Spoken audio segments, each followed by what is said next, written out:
नव्या बहन, तुम कह रही थी ना तुम्हें नौकरानी की जरूरत है, ये लो ले आई हूँ नौकरानी। आ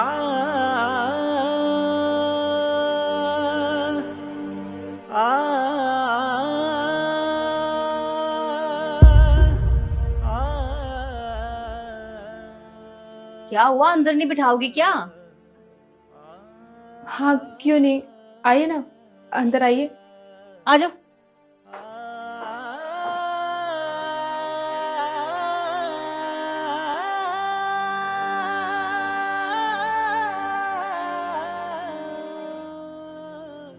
अरे कहाँ बैठ रही है, नीचे बैठ। अरे कोई बात नहीं शिखा, बैठने दो, बैठ जाओ। अरे ऐसे कैसे बैठ जाएगी ये? देखो वो घर की मालकिन है, वो तो बोलेगी। तुम्हें तो अक्ल होनी चाहिए ना, तुम नौकरानी हो, अपनी औकात मत भूलो। और तुम जैसे लोगों की औकात नीचे बैठने की होती है, तो नीचे बैठ। चलो। अरे आई महारानी ऊपर बैठेगी। तुम भी ना, सही तो है, उनकी जगह वही है।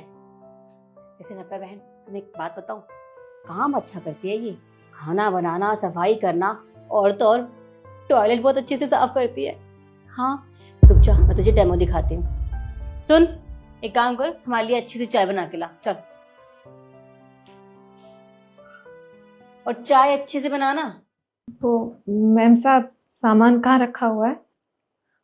चीनी चाय पत्ती स्लैब पे रखी है ऊपर, और दूध फ्रिज में। जी।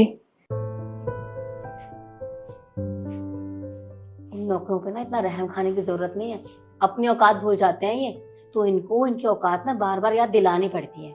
इसे ये सब छोड़ो, मैं तुम्हें बता रही हूँ ना, ये काम अच्छा करती है, मेरे घर में काम करती थी ना। शिखा मुझे ये बताओ, ये तुम्हें कहाँ मिली? अरे शर्मा जी नहीं है अपने, पहले उनके वहां काम करती थी, फिर उनको जरूरत नहीं थी तो मैंने अपने यहाँ काम पे लगा लिया। तो मैंने सोचा कि तुम भी तो बोल रही थी ना कि तुम्हें नौकरानी चाहिए, तो इसलिए यहाँ पे ले आई। लेकिन काम अच्छा करती है। और ये रहती कहाँ है? अरे सोसाइटी के बाहर झुग्गी झोपड़ियाँ नहीं है जहाँ गरीब लोग रहते हैं, वहीं रहती है। और तुझे एक बात बताऊं, शर्मा जी कह रही थी कि जब शादी हुई थी ना इसकी, तो अपनी सास ससुर को खा गई है, और शादी के 1 महीने बाद अपने पति को भी निकल ली। बहुत मनहूस है, लेकिन काम अच्छा करती है। और हाँ, तू जितने पैसे देगी ना, खुशी खुशी ले लेगी, मना भी नहीं करेगी। अरे इतना क्या सोच रही है, 5,000 दे देना, बहुत है उसके लिए।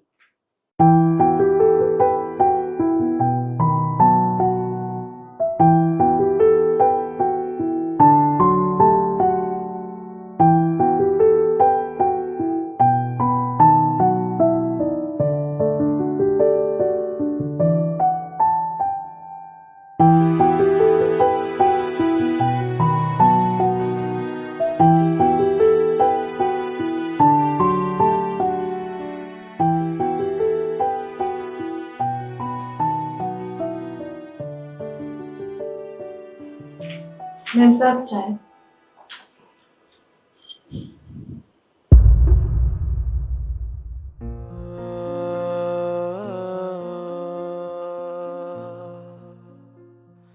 एक मिनट, ये कटोरी में चाय क्यों लेके आई तू? चाय ज्यादा बन गई थी तो थोड़ी सी चाय ले आई मैं। अच्छा, ज्यादा चाय बन गई थी तो अपने लिए ले आई? मुझे कहा था ना मैंने कि सिर्फ 2 कप चाय बनानी है। तेरी इतनी हिम्मत, एक थप्पड़ लगाऊंगी ना खींच के, अकल ठिकाने आ जाएगी तेरी। शिखा बस करो, बहुत बकवास कर ली तुमने, अब चुप हो जाओ। अरे क्या हुआ, इतनी सी बात के लिए तुम क्यों गुस्सा कर रही हो? तुमने सही नहीं कहा है। मैं मानती हूँ कि तुम्हारी नौकरानी तुम्हारे घर में काम करती है, पर इसका मतलब ये नहीं है कि तुम उसकी इंसल्ट करोगी। समझ में आई बात? नव्या, ये तुम्हारी मेहमान है, तुम्हें कोई हक नहीं है इनसे ऐसे बात करने का।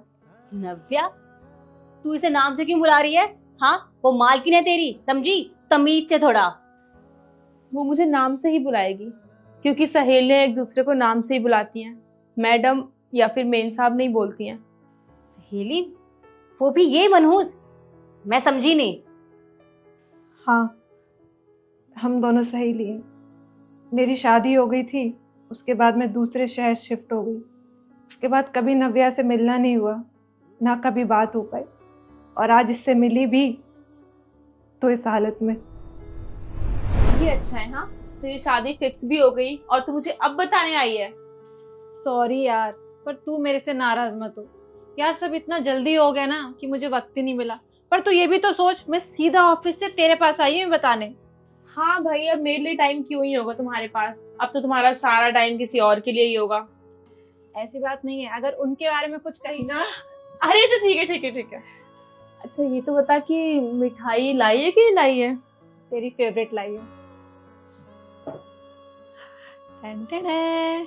और ये रही नव्या की फेवरेट मिठाई। काजू कतली। यस, तुझे याद था? ऑफ कोर्स, मैं कैसे भूल जाऊंगी। हम दोनों बचपन की सहेलियां हैं, बचपन से साथ रहे हैं, और शादी के बाद ये दूसरे शहर में शिफ्ट हो गई, फिर हमारा कांटेक्ट नहीं रहा। खैर ये सब छोड़ो, तुम मुझे ये बताओ, तुम सब जानती थी ना कि वो किन हालातों में है, क्या क्या गुजर रही है उस पे? क्या तुमने कभी भी उससे पूछा कि क्या वो ठीक है, घर में पैसे हैं, सब कुछ ठीक चल रहा है कि नहीं चल रहा? तुमने कभी भी पूछा उससे? इंसानियत के नाते तो कभी पूछ लिया होता, लेकिन तुम क्यों पूछोगी? तुम एक खुदगर्ज इंसान हो जो सिर्फ अपने से मतलब है। तुम्हें सस्ते में नौकरानी मिल गई और तुमने काम पे रख लिया उसे बस। अब वो कैसे है, कौन है, किन हालातों में है, तुम्हें क्या फर्क पड़ता है इससे, है ना? देखो नव्या, तुम खामखा गुस्सा कर रही हो। हाँ ठीक है, माना ये तुम्हारी दोस्त है, लेकिन अरे ये अपने परिवार को खा गई है, बहुत मनहूस है। अगर तुम्हारे घर में रहेगी ना, सब कुछ बर्बाद कर देगी ये। शिखा बस, तुम्हारा बहुत हो गया, बहुत सुन लिया मैंने, समझ में आई बात? और ये क्या लगा रखा है मनहूस मनहूस? वो कोई मनहूस नहीं, समझ में आई बात? और जो कुछ भी हुआ उसके साथ, उसमें उसकी गलती नहीं है। और वैसे भी तुम एक काम करना, अब ना अपने लिए एक नई नौकरानी ढूंढ लेना, क्योंकि अब से ये इसी घर में रहेगी, इस घर की मेंबर बनके कहीं नहीं जाएगी ये। क्या? देखो, मैं तुम्हें अभी भी समझा रही हूँ, इसे मत रखो। ये घर तुम्हारा बर्बाद कर देगी। प्लीज, मुझे तुम्हारे सजेशन की जरूरत नहीं है, समझ में आई बात? और मैं तुमसे कुछ भी नहीं बोलना चाहती हूँ, इससे पहले मेरे मुंह से कुछ भी निकल जाए उल्टा सीधा। तुम जा सकती हो यहाँ से। पढ़ाई का ना जमाना ही नहीं है, मुझे यहाँ आना ही नहीं चाहिए था। जा रही हूँ।